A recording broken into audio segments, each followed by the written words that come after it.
নমস্কার বন্ধুরা, আপনি কি শান্তিনিকেতন বেড়াতে যাচ্ছেন? তাহলে শান্তিনিকেতন বা বোলপুর স্টেশনে পৌঁছে গিয়ে আপনি একটা টোটো ধরে অবশ্যই পৌঁছে যান সুরুল রাজবাড়ি। সব স্পট ঘোরার সঙ্গে সঙ্গে এই স্পটটিও রাখবেন।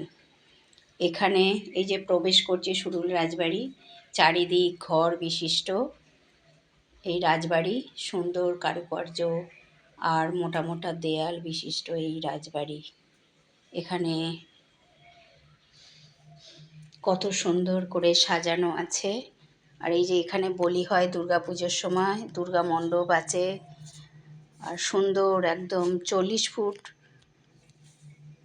করে দেওয়াল বিশিষ্ট এই থামগুলো ভীষণ